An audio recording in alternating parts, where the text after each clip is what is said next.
So maybe a first question would be, give us a state of just your tribes. Madison has just been designated in December, Truax Field, as the home of F35A. Doctor, can you start? Give us an overview.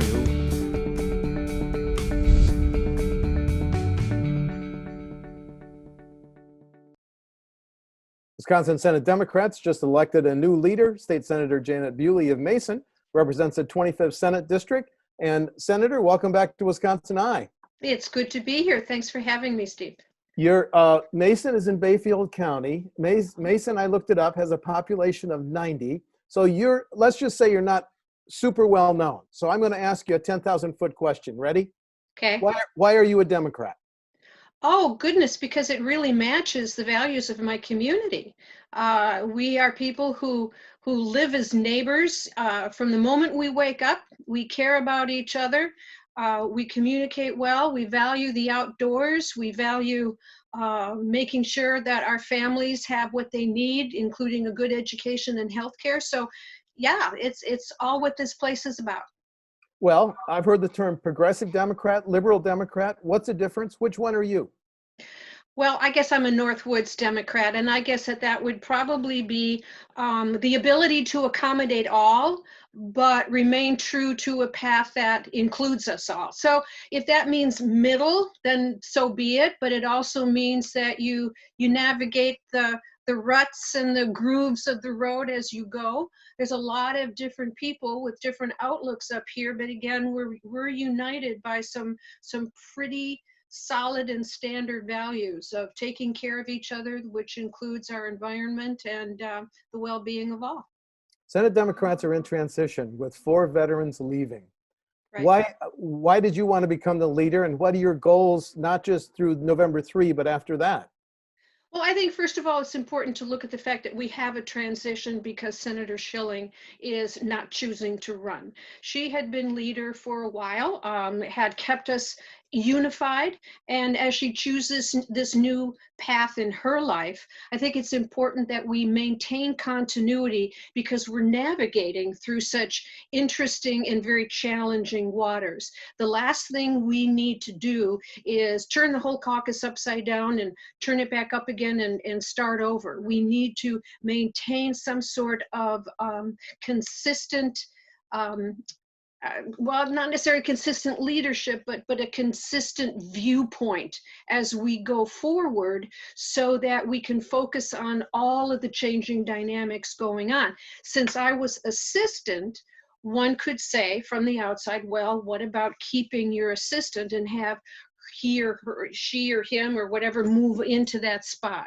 Well, I felt, okay, let's consider that. I'm very willing to do that, but I want to vote. I want the caucus to make that decision. And they did, and I was elected, and I'm very, very pleased to be here.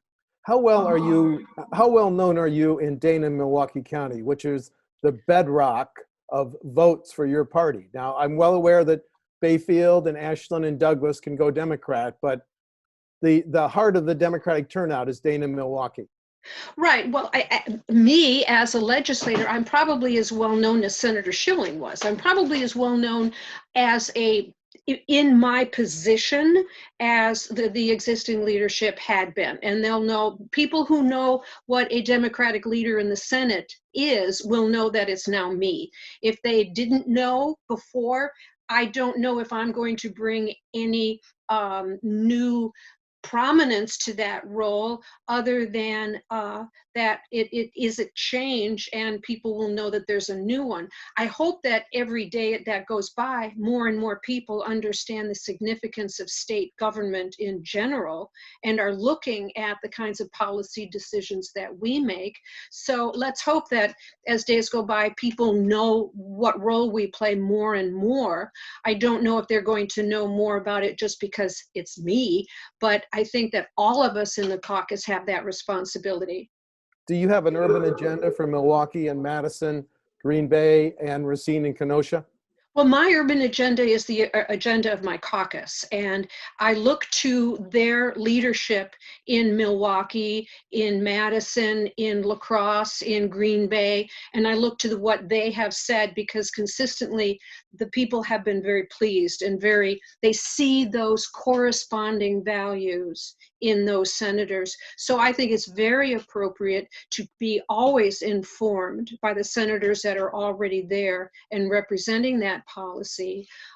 I know that I have some wouldn't necessarily call them urban centers, but I do have larger cities that serve as an important nucleus for a lot of economic and health and education drivers in the district, those two being mostly Rice Lake and Superior, and Ashland. And they're certainly by no means large. They're 25,000, which to us is big.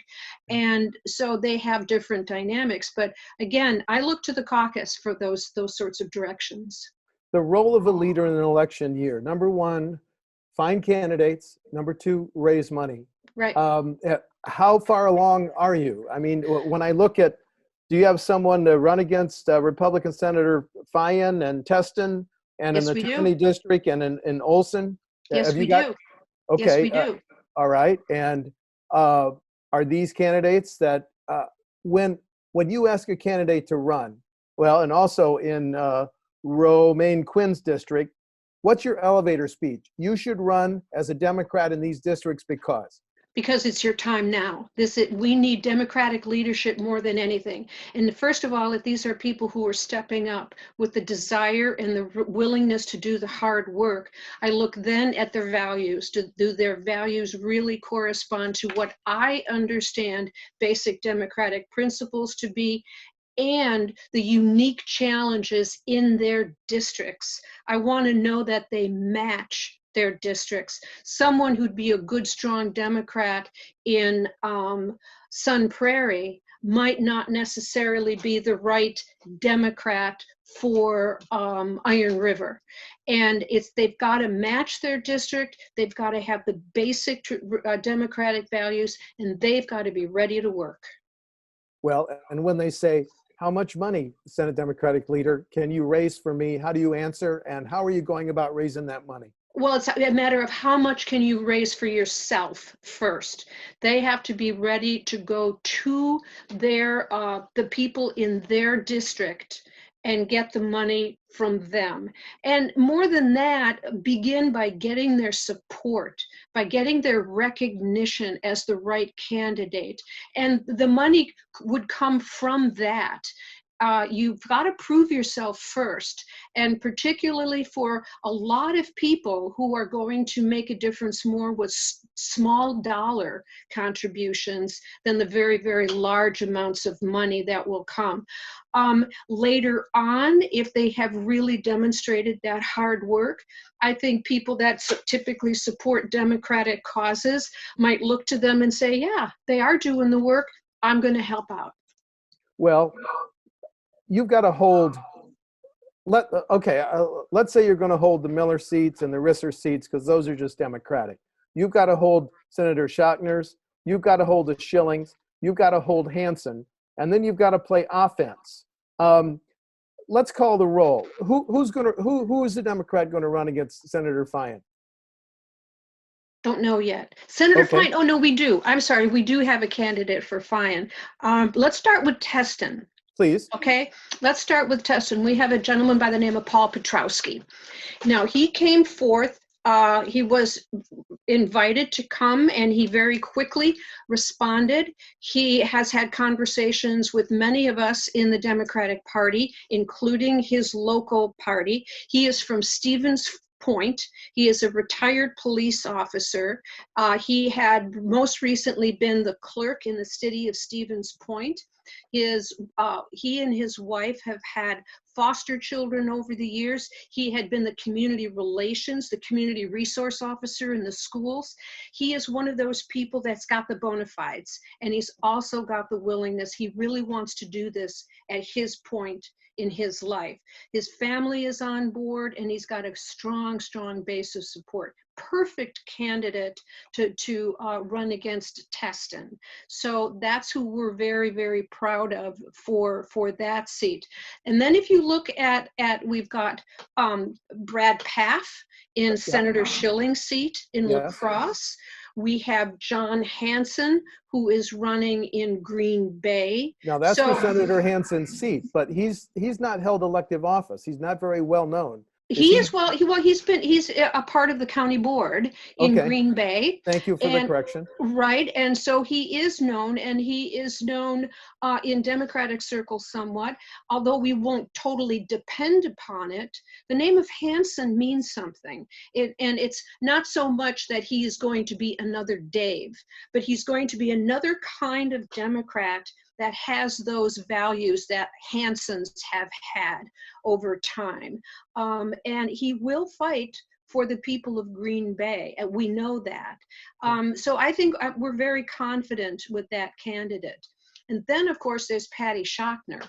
Now, she is, talk about the right candidate for her district. She really came along and surprised a lot of people when she won that special election. Yes, that against, was an upset. Right, Yes. and that really indicated a lot about what kind of a turnout we should expect or be surprised by. That was very, very good. It was at the right time, and I think that we are going to have to do some of the same work, but some different kind of work in rallying that base of support for Patty to get reelected. I think that we do have a very good chance of holding on to that seat. We're going to work hard, and I know that Patty has a very, very good reputation in that district. It typically does lean Republican, but she won that district before, and she can win it again. What about for Senator Olsen's district, Senator? I don't know. Okay. And you don't have one yet for Senator Fyan? We do, but I'm not. I understand. Yeah. Okay. Someone's probably circulating papers, and there are other factors that you can't talk about right now.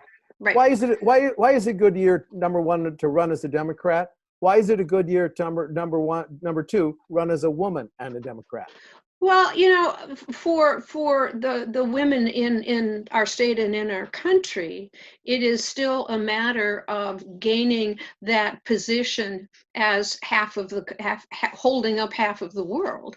And so I don't want to believe that it's necessarily an entitlement, but it's certainly a role that we play in society. So it's very necessary that we would have that role in elected office. I think that women have proven beyond a doubt that we serve as extremely capable legislators. We bring a whole set of skills that I think that government in general really didn't know they needed until they got us. We bring a willingness to tolerate adversity in ways that I think are surprising. We get through complicated issues well. I don't mean to mainly say that we're better than, but I think that we bring a set of skills that typically were not used in the political arenas, but are proving to be very, very important skills in politics. And I think it is just very natural that we're seeing more and more women elected. President Trump won, according to former Representative Duffy, by the largest margin in the 7th district. Duffy won with 61% in 2018. Has the 7th district lost its enthusiasm for President Trump? I think that the nation as a whole is very concerned about President Trump.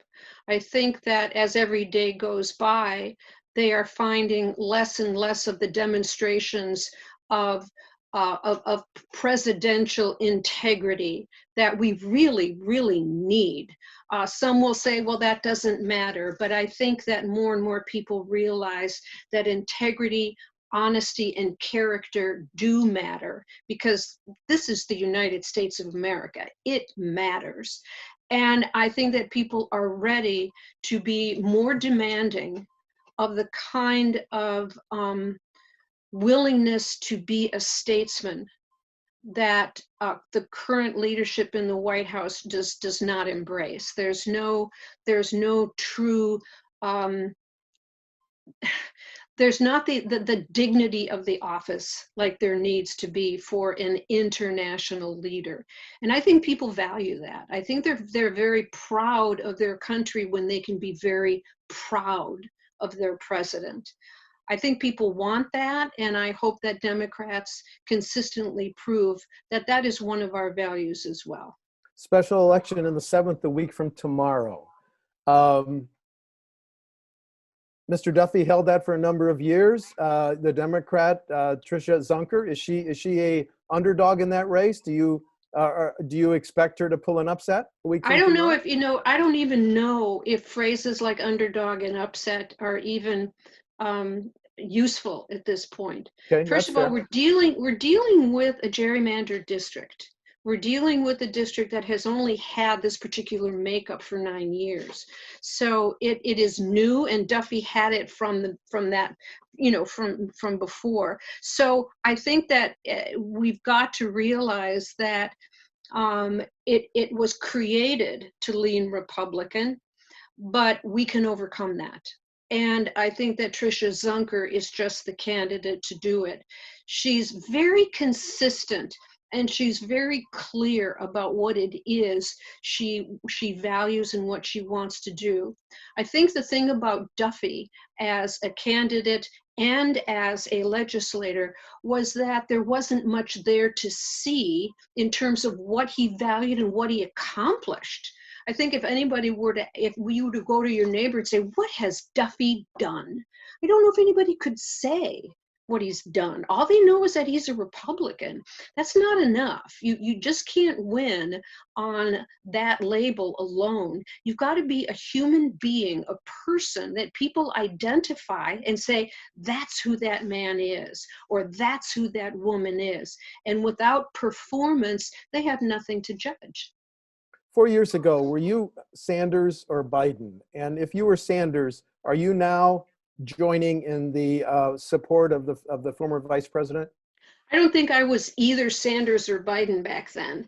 Okay. Keep in mind that I'm a member of the DNC, and as such, I was very aware of what was going on within the party, that people were tending to go to one side, left or right, within the Democrat.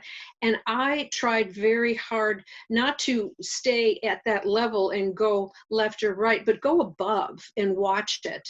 Because from the very beginning, I knew that people were going to say, we want to know who you're going to endorse. Well, I do not represent a district. I represent the state of Wisconsin on the DNC.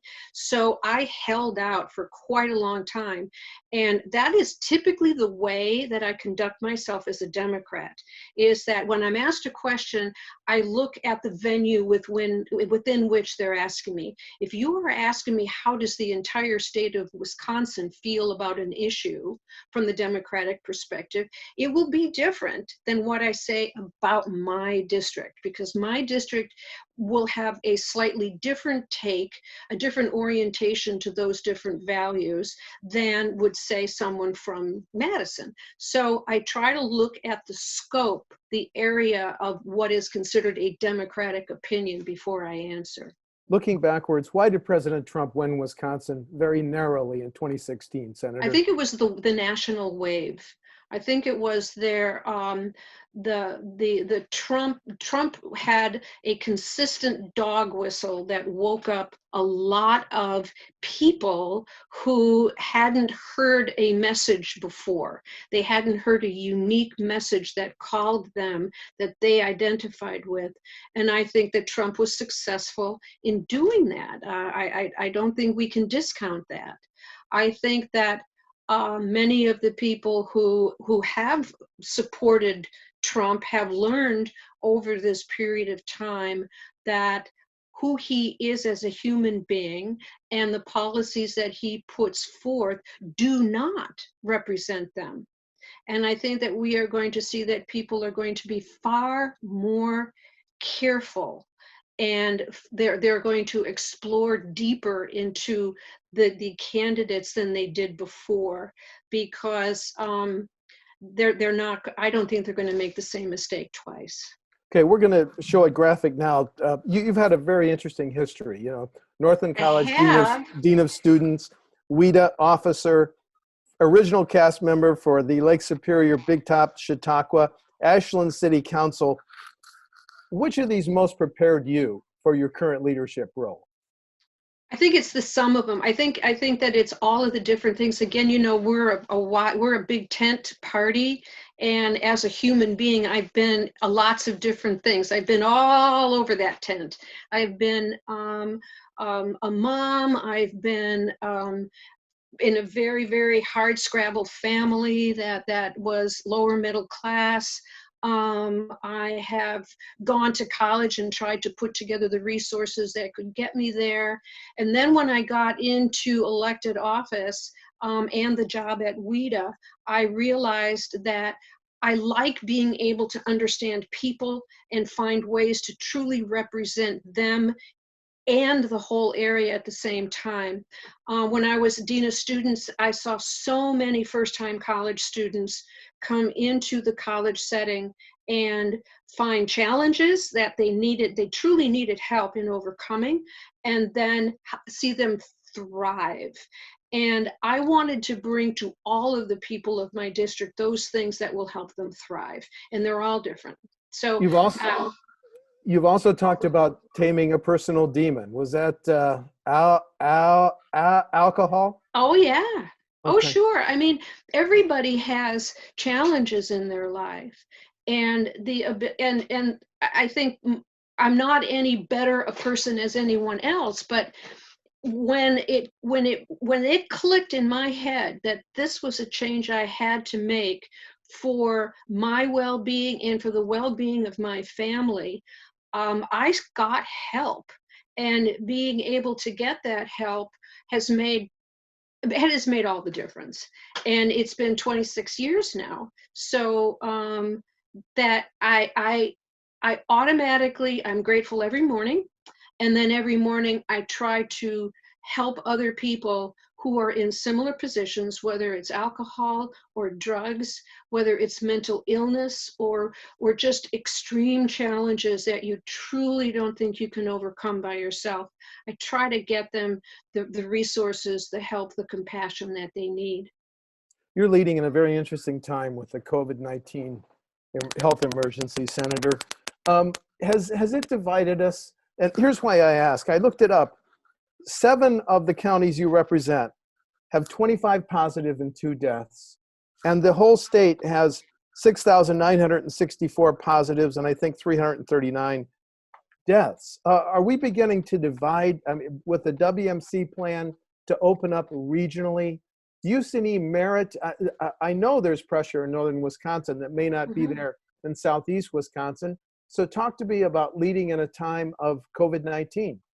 Well, I think that, you know, there are different opinions, and I think that it is probably a little bit inaccurate to say if someone's wearing a mask, they're a Democrat, and if you're not, no, we can't do that. That Okay. again, we shouldn't rush to labeling anybody ever.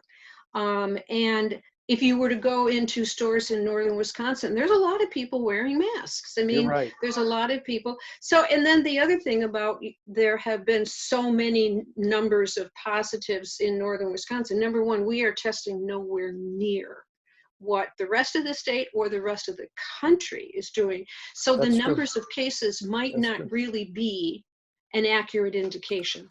But let's say that the numbers are low. Well, what does that mean? Does that mean that we have less of virus coming in, or we're better at keeping it out?